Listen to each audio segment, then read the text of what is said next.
History की book जो है, अगर आप इसके चैप्टर्स को देखें तो शुरुआत से ही ये कई सही क्रांति के ऊपर ही बेस्ड है। जैसे कि फ्रांस की क्रांति हो गई, रसिया की क्रांति हो गया, हिटलर का उदय हो गया, जो ऑलरेडी हमने क्लास 9th में पढ़ रखा है। लेकिन अभी भी हमें जो है इन्हीं सब चीज़ों के ऊपर पढ़ाई करनी है। तो आइए शुरुआत करते हैं क्लास 10वीं का इतिहास का पहला चैप्टर, जिसका नाम है यूरोप में राष्ट्रवाद का उदय एवं विकास।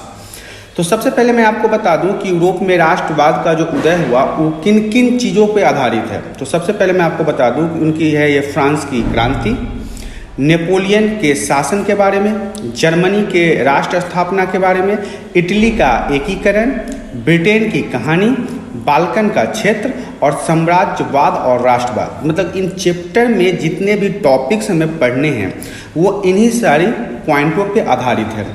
अब आपने यहाँ पे फ्रांसीसी क्रांति के बारे में अगर आपको हम बताएं तो फ्रांसीसी क्रांति के बारे में आपने पहले ही क्लास 9th में ही पढ़ रखा है कि बहुत सारी चीज़ें हुई थी फ्रांसीसी क्रांति में। फ्रांसीसी क्रांति के बाद उसी चैप्टर में हमें नेपोलियन बोनापार्ट के बारे में पढ़ने को मिला था कि नेपोलियन कौन था, कहाँ इसका जन्म हुआ, कैसे इसका सेनापति के रूप में चयन हुआ था और कैसे इसने बहुत सारे युद्धों को जीता था। और वहाँ पे बात अब करें तो जर्मनी में राष्ट्र की स्थापना के बारे में हम यहाँ पे पढ़ेंगे, इटली के एकीकरण के बारे में पढ़ेंगे। तो आइए हम अब स्टेप बाय स्टेप हर एक टॉपिक के ऊपर डिस्कस करते हैं। यदि आप सही तरीके से इन सारे टॉपिक्स को एक बार सुन लेंगे तो आपको पूरे चैप्टर ऐसे ही क्लियर हो जाएगा। तो आइए सबसे पहला टॉपिक देखते हैं। सबसे पहला टॉपिक जो है वो है यूरोप में राष्ट्रवाद का उदय। अब देखिए, यूरोप जो है आपको पता है कि यूरोप में कई सारे देश आते हैं। तो सबसे पहले यहाँ पे हमें ये जानना है कि राष्ट्रवाद किसे कहते हैं, कि राष्ट्रवाद क्या होता है। तो राष्ट्रवाद को समझे ऐसे, जो विचारधारा किसी भी राष्ट्र के सदस्यों में एक साझा पहचान को बढ़ावा देती है उसे हम राष्ट्रवाद कहते हैं। क्या कहता है, मतलब ऐसा कोई थिंकिंग, ऐसा कोई सोच जो राष्ट्र के सभी सदस्यों के पहचान को बढ़ावा देता है, मतलब उनके व्यक्तित्व को दर्शाता है, उसे हम राष्ट्रवाद कहते हैं।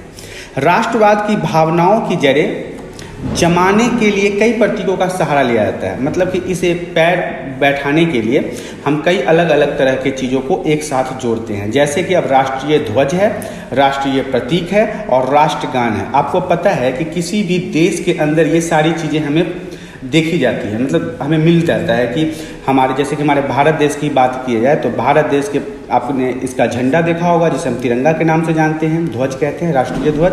राष्ट्रीय प्रतीक है हमारे, मतलब कि हमारे जो भारत राष्ट्र है इसके प्रतीक भी हैं और हमारे भारत देश का राष्ट्रगान भी है। मतलब ये सब चीज़ें जो हैं वो एक राष्ट्र को दर्शाता है। आइए हम अगले टॉपिक की तरफ देखते हैं, फ्रांसीसी क्रांति और राष्ट्र का विचार। देखिए, तो फ्रांसीसी क्रांति के बारे में मैंने अभी आपको बताया है कि क्लास 9th में हमने फ्रांसीसी क्रांति ऑलरेडी पढ़ रखा है। तो अब देखिए, अब यहाँ पे कहता है राष्ट्रवाद की पहली स्पष्ट अभिव्यक्ति 1789 में फ्रांस की क्रांति के साथ हुई थी। आप सभी को पता है कि फ्रांसीसी क्रांति जो हुई वो कब हुई थी, 1789 ईस्वी में हुई थी और यह पहली रेवोल्यूशन थी, पहली क्रांति थी जो फ्रांस के यहाँ से शुरू हुई थी। पहला रेवोल्यूशन, अगर आपको ये क्वेश्चन पूछा जाए कि पहली रेवोल्यूशन कहाँ से शुरू हुई थी, तो आप बता सकते हो कि पहली रेवोल्यूशन जो है वो फ्रांस से शुरू हुई थी। अब यहाँ पे है कि फ्रांसीसी क्रांतिकारियों द्वारा फ्रांसीसी लोगों के बीच सामूहिक पहचान की भावना पैदा करने के लिए कदम उठाए गए थे। आपको पता है कि फ्रांसीसी क्रांति किस कारण से हुई थी और फ्रांसीसी को एक राष्ट्र में बदलने के लिए किन किन चीज़ों की जरूरत थी। तो एक राष्ट्रीय ध्वज की जरूरत थी, राष्ट्रीय गान की जरूरत थी और राष्ट्रीय प्रतीक की जरूरत थी। इसी कारण से यहाँ पे एक फ्रांस का झंडा बनाया गया और स्टेट जनरल भी चुना गया। स्टेट जनरल चुना गया मतलब कि जो पहले वहाँ पे राजतंत्र था, राजा का शासन था, उसे ख़त्म करके एक डायरेक्टरी बनाई गई, एक दल बनाया गया जिसका नाम बाद में बदलकर नेशनल असेंबली रखा गया था। नेशनल असेंबली रखा गया, इसका नाम बदल दिया गया था। आइए हम अगले टॉपिक की तरफ देखते हैं, कुलीन वर्ग और नया मध्य वर्ग। अब देखिए, आपको पता है कि फ्रांसीसी क्रांति के दौरान क्या हुआ था कि वहाँ के जनता को 3 अलग अलग स्टेट में बांट दिया गया था। पहला, दूसरा और तीसरा, 3 अलग अलग स्टेट में बांट दिया गया। पहला स्टेट अलग था, दूसरा स्टेट अलग था और तीसरा स्टेट अलग था। और जो तीसरे स्टेट थे इनकी जनसंख्या इन दोनों की अपेक्षा बहुत ज़्यादा थी, इनकी जनसंख्या बहुत ज़्यादा थी पहले और दूसरे की अपेक्षा। अब यहाँ पे क्या हुआ, पहला टॉपिक जो कहता है वो कहता है नई स्तुतियाँ रची गई और शपथ ली गई। मतलब उनके जो नई पार्टी बनी, इन्होंने अपने हिसाब से नई नई चीज़ों का निर्माण किया और शपथ लिया। मतलब कि ये कोशिश करने के लिए उन लोगों को दर्शाया गया कि अब आगे हमारे साथ अच्छा काम होगा। अब केंद्रीकृत प्रशासनिक व्यवस्था प्रणाली की गई। मतलब कि जैसे कि अभी हमारे भारत में आपने देखा होगा कि एक स्टेट वाइज होता है और एक सेंट्रल वाइज होता है। तो ये दो गवर्नमेंट जो है वो हमारे भारत में काम कर रही हैं अभी फ़िलहाल। तो अभी आप जानते हैं कि केंद्रीकृत मतलब जो सेंट्रल गवर्नमेंट था उनको पूरे मतलब उनके शासन काल के लिए उनकी प्रणाली बनाई गई, एक सिस्टम तैयार किया गया जिसके अंदर पूरे देश की शासन व्यवस्था को संभाला जाना था। अब है आंतरिक आयात निर्यात शुल्क समाप्त कर दिए। क्या होता था उस समय कि इनके मतलब जैसे कि ये मान लीजिए कोई देश है, ये कोई देश है, अब यहाँ पे कोई व्यापार कर रहा है और यहाँ पे कोई व्यापार कर रहा है। अब यहाँ से यहाँ जाने के लिए अपने देश में ही इन्हें कर देना पड़ता था, अलग अलग तरह के टैक्स देने पड़ते थे, अलग अलग तरह के पेमेंट देना पड़ता था। तो क्या हुआ कि अब जो ये नए डायरेक्टरी आई उसके बाद जो ये इनके आंतरिक आयात निर्यात थे, मतलब जो ये अंदर ही अंदर कोई सामान को इधर से उधर एक जगह से दूसरी जगह करते थे, उनके ऊपर पैसा देना इन्होंने समाप्त कर दिया। कहा कि नहीं भैया अब यहाँ पे पैसे नहीं लगेंगे। अब है अगला टॉपिक, वो कह रहा है भार और माप की एक समान प्रणाली लागू की गई। ये बड़ा इंपॉर्टेंट टॉपिक है। अब बताइए, हमारा एक देश है, यहाँ पे हमने 1 किलो आलू लिया, अब 1 केजी यहाँ पे आलू हो गया हमारा। अब यहाँ पे हम दूसरे जगह पे चले गए, सपोज कर लीजिए हम अभी दिल्ली में हैं और बिहार में चले गए, तो ये 1 किलो आलू ना 2 किलो हो गया। मतलब इनके खुद के अंदर ना भार माप का एक समान प्रणाली नहीं था, कहीं पे कोई वजन ज़्यादा था, कहीं पे कोई वजन कम था। तो इन्होंने कहा कि नहीं, अब हमारे यहाँ होगा एक टाइप का ही भार होगा। मतलब 1 केजी अगर यहाँ पे कोई चीज़ है तो आगे भी वो 1 केजी ही होगा। ऐसा नहीं कि यहाँ का कोई 1 केजी आगे जाके 5 केजी हो जाए। ये सब उन्होंने ख़त्म कर दिया। अब अगला टॉपिक कह रहा है कि फ्रांसीसी को आम लोगों की भाषा बनाई। मतलब जो अब मान लीजिए हम भारत में रहते हैं तो भारत का जो लैंग्वेज है वो हिंदी है। अब हिंदी को ही यहाँ पे एक पूरा राष्ट्र लैंग्वेज बना दिया जाए कि नहीं भाई आप सबका जो मातृभाषा है वो हिंदी है, जो कि हमारे भारत में है भी, लेकिन कई जगहों पे ये मान नहीं जाता है। अलग अलग स्टेट में अलग अलग सोच है लोगों का, लेकिन हमारे मतलब कि गवर्नमेंट के हिसाब से, हमारा कॉन्स्टिट्यूशन के हिसाब से अभी भी भारत की जो राष्ट्र मतलब भाषा है वो हिंदी ही है। तो फ्रांस में ही ऐसा हुआ कि वहाँ की जो फ्रांसीसी भाषा थी उसे आम लोगों की भाषा के रूप में मतलब बना दिया गया कि नहीं अब यहाँ पे फ्रांसीसी ही भाषा बोली जाएगी। आइए हम नेक्स्ट टॉपिक की तरफ देखते हैं। Napoleon is very important topic in फ्रांसीसी रिवॉल्यूशन, क्योंकि नेपोलियन की अहम भूमिका मानी जाती है फ्रांस की क्रांति में। तो सबसे पहले मैं आपको बता दूं कि फ्रांस में 1799 से 1815 तक शासन करने वाला शासक का नाम था नेपोलियन। मतलब नेपोलियन का पूरा नाम तो मैं बता दूं पहले आपको कि नेपोलियन बोनापार्ट। नेपोलियन बोनापार्ट ने लगभग 1799 से 1815 तक पूरे फ्रांस में अपना शासन किया। सेकेंड टॉपिक है, सेकेंड पॉइंट है इसका, 1799 में प्रथम राजदूत बनकर पूर्ण अधिकार प्राप्त किया। अब ये ऐसा है कि नेपोलियन शुरुआत में तो एक सैनिक था, लेकिन धीरे धीरे वो अपने कार्य और शासन प्रणाली और अच्छे बुद्धिमत्ता के कारण इसे वहाँ का सेनापति बना दिया गया। सेनापति बनने के बाद ये धीरे धीरे और अपनी पदवी के ऊपर चलता गया और 1799 में ये राजदूत बन गया फ्रांस का। और उसके बाद उसने वहाँ का वो सभी अधिकारी से मिल गया जो एक मतलब अच्छे नागरिक को उस समय मिलना चाहिए था। आइए हम नेक्स्ट टॉपिक की तरफ देखते हैं। अब 1804 की नागरिक संहिता अथवा नेपोलियन की संहिता, अब ये क्या है, ये भी इम्पोर्टेंट है। सबसे पहले मैं बता दूं कि कानून के समक्ष बराबरी और संपत्ति के अधिकार को सुरक्षित बनाया। मतलब जो भी होता था वहाँ पे वो कानून के हिसाब से होता था, मतलब कानून से ऊपर नहीं, कानून से नीचे नहीं। जैसे कि हमारे भारत में अगर कोई अमीर आदमी है तो उसे किसी को खून करने की तो आज़ादी नहीं है ना, नहीं है, क्योंकि एक आम आदमी का जो अधिकार है, जो संविधान एक आम आदमी को अधिकार देता है, वही अधिकार सभी को दिया गया। तो ऐसा ही कुछ वहाँ पे नेपोलियन की संहिता के हिसाब से हुआ। प्रशासनिक विभाजन को सरल बनाया गया। प्रशासनिक विभाजन कहने का मतलब है कि जो शासन करने की प्रणाली थी, जो सत्ता पे सत्तारूढ़ थे, उनको आसान बना दिया गया। सामंती व्यवस्था को समाप्त कर दिया गया। सामंती व्यवस्था हमने फ्रांसीसी क्रांति में ही पढ़ा था। सामंती व्यवस्था मतलब जमींदारी को भी वहाँ पे समाप्त कर दिया गया। तीसरा जो पॉइंट है वो है किसान का भू दास्तों और जागीरदारी शुल्कों को मुक्ति दिलाई। जो बड़े बड़े रईस थे ना, मतलब बड़े बड़े जो किसान थे, वो अपने से नीचे वाले किसान को जमीन दान के दे देते थे और उनसे खेती करवाते थे, उनसे कर वसूलते थे, उन्हें दास बना के रखते थे। तो इनसे भी मुक्ति दिलाई गई। जो नेपोलियन ने अपना नया नियम बनाया था उसमें इन सब चीज़ों से इन्हें मुक्ति मिल गई। अब है यातायात और संचार प्रणालियों में सुधार किया गया। अब जैसे कि कोई बस, ट्रक, जहाज, जो भी एक जगह से दूसरे जगह जाता था, या फिर टेलीफोन तार और पोस्ट ऑफिस, ऐसे जो जितने भी संचार की व्यवस्थाएं थी, इन सब में भी नेपोलियन ने सुधार किया।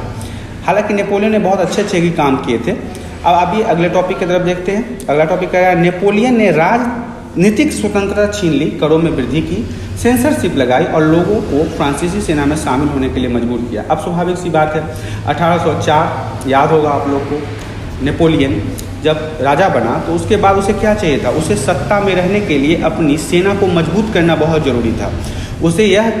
उसे यह पता था कि अगर वो राज करना चाहता है तो उसके पास ये चीज़ें होनी चाहिए। क्या क्या होनी चाहिए? पहला तो पैसा होना चाहिए, दूसरा उसके पास शक्ति होनी चाहिए, सेना की शक्ति होनी चाहिए, तभी तो वो किसी चीज़ पे राज करेगा। इसलिए उन्होंने क्या किया, नेपोलियन बोनापार्ट ने, कि फ्रांस के जो लोग थे उन्हें सेना को ज्वाइन करने के लिए मजबूर किया। कहा कि आप लोगों को सेना में ज्वाइन होना ही पड़ेगा। अब आते हैं यूरोप में राष्ट्रवाद के निर्माण के, जो इस चैप्टर का अहम टॉपिक है। तो यूरोप में राष्ट्रवाद का निर्माण क्या कहता है? सामूहिक पहचान या समान संस्कृति नहीं होने के कारण कोई भी राज्य यूरोप में नहीं थे। मतलब कि इनका कोई अपना पहचान था ही नहीं, ये सामूहिक पहचान ही नहीं थी इनके पास। वर्ड्स को आप देखिएगा, इनकी समान संस्कृति नहीं थी, मतलब एक तरह के लोगों का मान्यता नहीं था। अलग अलग लोग, अलग अलग मान्यता, अलग अलग लोग, अलग अलग पहचान। यही कारण था कि राष्ट्र राज्य यूरोप में नहीं था। अलग अलग क्षेत्रों में रहने वाले लोग अक्सर अलग अलग भाषाएं बोलते थे। मतलब जो भी यहाँ पे लोग थे, जैसे कि हमारे भारत की बात कर लीजिए, कहीं पे तमिल है, कहीं पे तेलुगु है, कहीं पे कन्नड़ है, कहीं पे मलयालम है, कहीं पे मराठी है, कहीं पे भोजपुरी है, कहीं पे कुछ है। मतलब बहुत सारे अलग अलग लैंग्वेज भाषाएं बोली जाती थी, जिसके कारण ये अलग अलग क्षेत्रों में जितने भी लोग रहते थे उन सभी में एकाग्रता नहीं थी, एक जगह वो पे नहीं रहते थे। अब नेक्स्ट पॉइंट कह रहा है कि उदाहरण, जैसे कि मतलब एक एग्जाम्पल दिया गया है कि हंगरी की आधी आबादी मैग्यार भाषा बोलते थे। ये इनकी भाषा है, जिस भाषा को हंगरी के आधी लोग बोलते थे, जबकि बाकी आधी आबादी दूसरी विभिन्न भाषाएं बोलते थे, अलग अलग भाषाएं। जैसे कि ग्लिसिया के कुलीन वर्ग पॉलिश भाषा बोलते थे। मतलब ऐसे ही there are many kinds of language, बहुत अलग अलग तरह की भाषाएं थी वहाँ पे जो अलग अलग लोग बोलते थे। अब अगला टॉपिक हमारा है, कह रहा है कुलीन वर्ग और नया मध्य वर्ग। अब कुलीन वर्ग क्या था और जो इनसे उभर के मध्य वर्ग बना था वो क्या था? तो कुलीन वर्ग के बारे में सबसे पहले मैं आपको बता दूं कि सामाजिक और राजनीतिक रूप से भूमि का मालिक, मतलब कि जो लोग थे राजनीति के तौर पे और समाज के लोग, उनका कहना ये था कि ये जो हैं वो जमींदार हैं, मतलब इनके पास बहुत ज़्यादा ज़मीन है। आपस में वैवाहिक संबंधों से जुड़ा हुआ था, बोलचाल में फ्रेंच भाषा का प्रयोग करते थे। कुलीन वर्ग जो था इनका आपस में ही शादी कर लेते थे, मतलब एक दूसरे लोग से। जैसे कि होता है कि अगल बगल में अड़ोसी पड़ोसी से ही शादी हो जाना। और यहाँ की जो मुख्य भाषा थी, जो ये लोग भाषा संचार या किसी भी चीज़ के लिए प्रयोग करते थे, वो फ्रेंच भाषा बोलते थे। जनसंख्या की दृष्टि से यह एक छोटा समूह था। कहने का मतलब है कि इनके पास कोई ज़्यादा आबादी नहीं था, ज़्यादा घने लोग नहीं थे, कम ही आबादी थी इनके पास कम लोग थे। अब बात है किसान, फार्मर। अधिकांश जनसंख्या, मैंने आपको सिर्फ यहाँ पे टॉपिक दिया है और मैं डिस्क्राइब कर रहा हूँ। मतलब कि अब ये समझ लीजिए, जो किसान थे उनकी जनसंख्या सबसे ज़्यादा थी। जो किसान वर्ग के लोग थे उनकी जनसंख्या सबसे ज़्यादा थी। अब बात कर लेते हैं मध्य वर्ग के बारे में। ये सब जो था वो कुलीन वर्ग के लिए था। अब मध्य वर्ग के बारे में, तो कस्बों के विकास और वाणिज्यिक वर्गों के उदय के साथ ही नया सामाजिक वर्ग उभरा। अब कस्बों का विकास का क्या मतलब हुआ? जो छोटे छोटे गलियां थी, जो छोटे छोटे झोपड़पट्टियां थी, उनका भी अब निर्माण होना शुरू हो गया। वो सामाजिक वर्ग के साथ साथ अब आगे बढ़ रहे थे। शिक्षित और उदारवादी मध्य वर्गों के बीच ही राष्ट्रीयता के विचारों की लोकप्रियता मिली। जो पढ़े लिखे लोग थे और उदारवादी थे, मैंने इससे पहले वाले चैप्टर में उदारवादी के बारे में आप लोगों को बता रखा है कि उदारवादी किसे कहते हैं, उदारवादी लोग कौन थे। तो इन लोगों के साथ मिलके इनका भी कायाकल्प हो रहा था, ये भी प्रसिद्ध हो रहे थे और ये भी आगे की तरफ बढ़ रहे थे।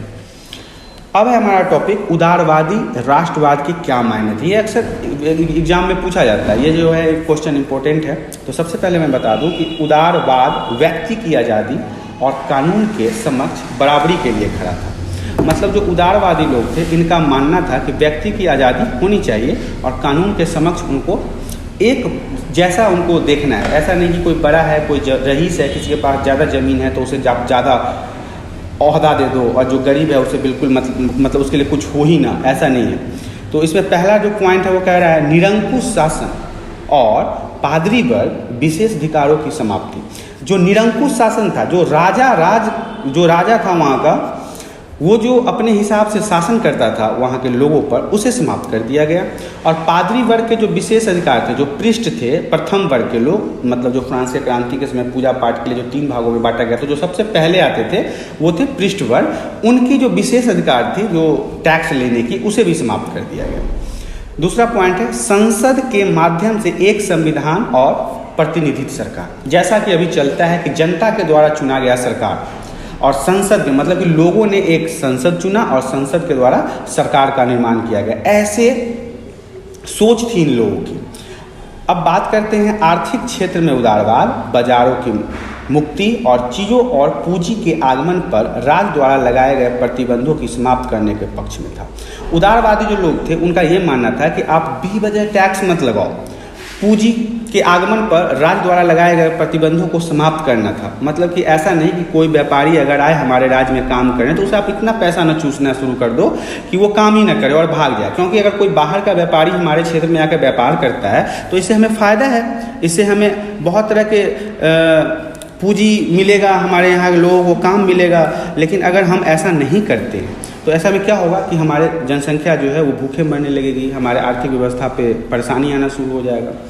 तो इस तरह से ये चीज़ें थी जो उदारवाद लोग मानते थे। नेक्स्ट पॉइंट है जलवरीन, एक सीमा शुल्क संघ था। मतलब ये क्या करते थे, टैक्स वसूलते थे, टैक्स वसूलने का काम करते थे। तो इसे भी समाप्त कर दिया गया, मुद्राओं की संख्या 2 से कम कर दिया, और इन्हें प्रोत्साहित करने के लिए नेटवर्क, मतलब कि नेटवर्क कहने का मतलब रेल का नेटवर्क, यातायात का नेटवर्क, जहाज का नेटवर्क, इन सभी चीज़ों को बढ़ावा देना था।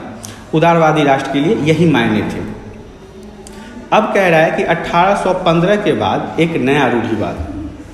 1815 के बाद क्या हुआ था, तो 1815 के बाद क्या हुआ था ये अब देखिए। पहला पॉइंट जो है वो आपका कह रहा है कि नेपोलियन द्वारा शुरू किए गए परिवर्तनों से यह मान लिया गया था कि राज्य और समाज के स्थापित संस्थानों को मजबूत बनाने में सक्षम है।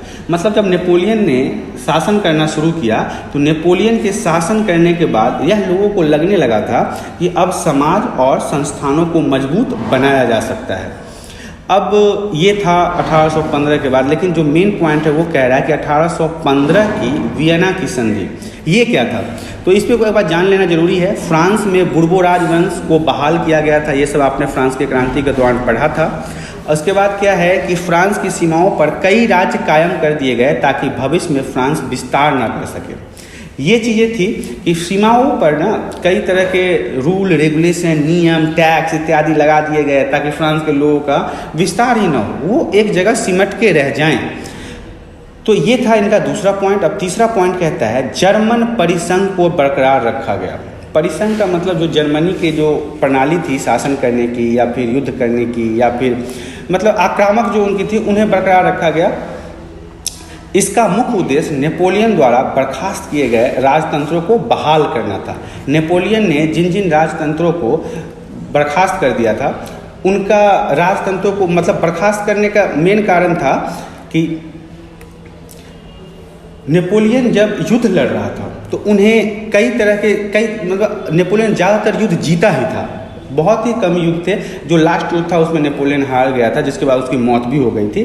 तो जो इनका मुख्य उद्देश्य था वो था नेपोलियन द्वारा बर्खास्त किए गए राजतंत्रों को बहाल करना। कि ये चाहते थे कि फिर से वो नेपोलियन ने क्या किया, राजशाही को ख़त्म कर दिया, लेकिन आगे ये क्या चाहते थे, नहीं वैसे ही राजतंत्र फिर से आए, राजा का शासन हो, और तो ये सब चीज़ें ख़त्म कर दी गई थी। अब बात आती है क्रांतिकारियों के बारे में। अब क्रांतिकारी, तो सबसे पहले मैं बता दूं कि वियना कांग्रेस के बाद स्थापित किए गए राजतंत्रीय रूप से विरोध करना और स्वतंत्रता की लड़ाई के लिए प्रतिबद्धता।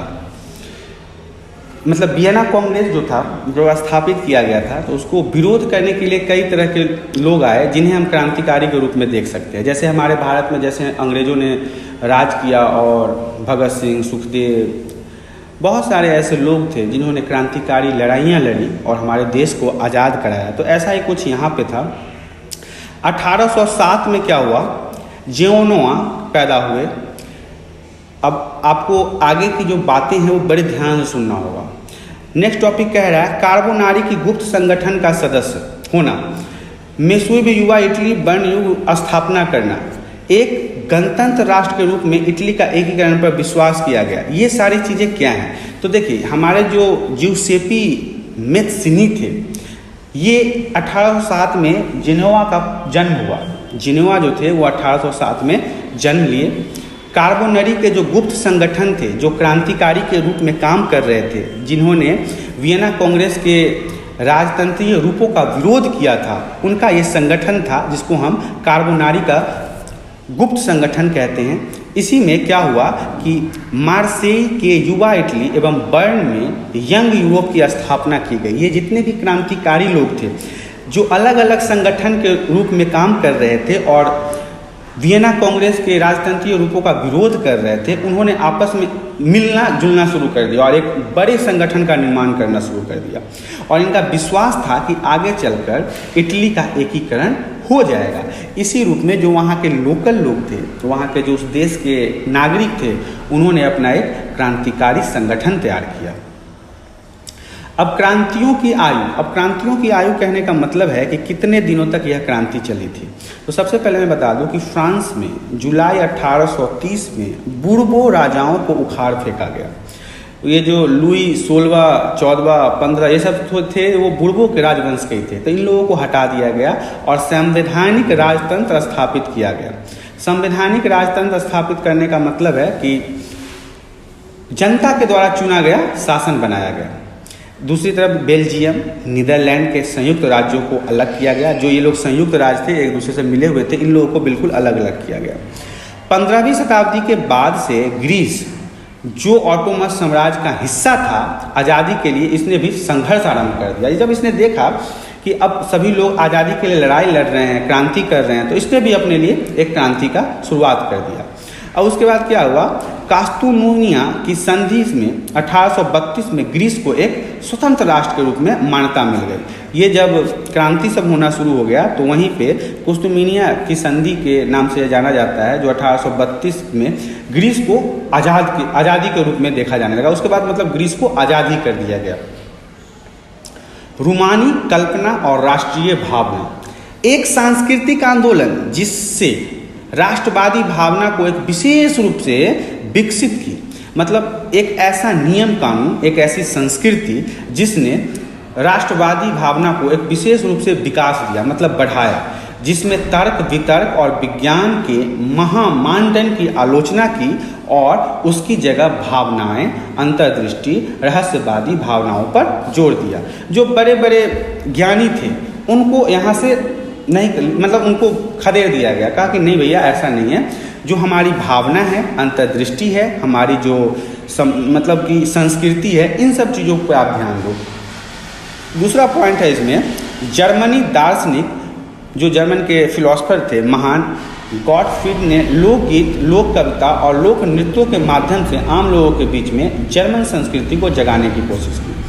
जो यहाँ के फिलोसफर थे, ज्ञानी थे, उन्होंने क्या किया, लोकगीत गाया, लोक कविताएं लिखी, श्लोक किया, नृत्य के माध्यम से लोगों के अंदर जागृति पैदा की। मतलब उन्होंने बताना चाहा कि हमारे जो समाज है उन्हें हम कैसे सही कर सकते हैं। इसके लिए उन लोगों ने इन सब चीज़ों का सहारा लिया। अब आती है बात भूख, कठिनाइयाँ और जन विद्रोह की। तो भूख, कठिनाइयाँ और जन विद्रोह के बारे में देख लेते हैं। सबसे पहला पॉइंट जो है, वो पहला पॉइंट कहता है अधिकांश देशों में जो था उपलब्ध रोजगार की तुलना में नौकरियां ढूंढने वाले अधिक थे। सपोज कर लीजिए, इसका ये मतलब हो गया कि यहाँ पे हमारे पास 4 फैक्ट्रियाँ हैं और 4 लाख वर्कर काम करने के लिए तैयार हैं। तो इसमें क्या है कि जो उपलब्ध नौकरियाँ थी वो कम थी और लोग ढूंढने वाले अधिक थे, जिसके कारण बेरोजगारी बढ़ रही थी। ग्रामीण इलाकों की अतिरिक्त आबादी शहर जाकर भीड़ भाड़ वाले गरीब बस्तियों में रहने लगे। जो गांव के लोग थे, छोटे छोटे कस्बों के लोग थे, वो अपने भूख, कठिनाई के कारण ना गांव को छोड़ के शहर में जाके रहने लगे। अब यहाँ पे अगला पॉइंट कह रहा है कि खाद्य पदार्थों की कीमत बढ़ने या फसल के खराब होने के कारण शहरों और गाँवों में व्यापक गरीबी फैल गई। अब यहाँ क्या हुआ कि किसानों ने जो खेती किया वो खराब हो गया, फसल खराब हुआ तो फसल कहाँ उगता है? गाँव में, खेतों में, किसानों के द्वारा उगाई जाती है। जब किसान फसल ही नहीं उगाएंगे तो क्या लगता है शहरों में भोजन पहुँच पाएगा? नहीं पहुँच पाएगा। तो इसी चक्कर में क्या हुआ कि गाँव में तो लोग गरीब थे ही, शहर के लोगों में भी गरीबी फैल गई, भोजन के बिना दिक्कत होने लगा, कठिनाइयाँ होने लगी। अब यही आगे क्या हुआ, वर्ष 1848 में पेरिस के लोग सड़क पर उतर गए। अब भोजन के बिना, भूख में, कठिनाइयों में, बेरोजगारी में, नौकरी के बिना लोग सड़क पर उतर गए आंदोलन करने के लिए, और लुई फिलिप को भगाने पर मजबूर किया गया। मतलब जो वहाँ पे लुई फिलिप थे उनको वहाँ से भगाने के लिए पूरी जोर शोर लगा दिया। अंत में क्या हुआ, नेशनल असेंबली ने पेरिस को एक गणराज्य घोषित कर दिया। जो नेशनल असेंबली बनाया गया था उसने पेरिस को एक गणराज्य घोषित कर दिया। और आगे चलकर वर्ष 1845 में सिलेलिया ने बुनकरों के, ठेकेदारों के खिलाफ विद्रोह कर दिया। सिलेलिया जगह का नाम था जहाँ पे जो बुनकर कहते हैं, कपड़ा सिलने वाले, कपड़ा वगैरह को सिल के कपड़ा तैयार करने वाले लोगों ने ठेकेदार के खिलाफ विद्रोह घोषित कर दिया, मतलब उनके खिलाफ हल्ला बोल दिया।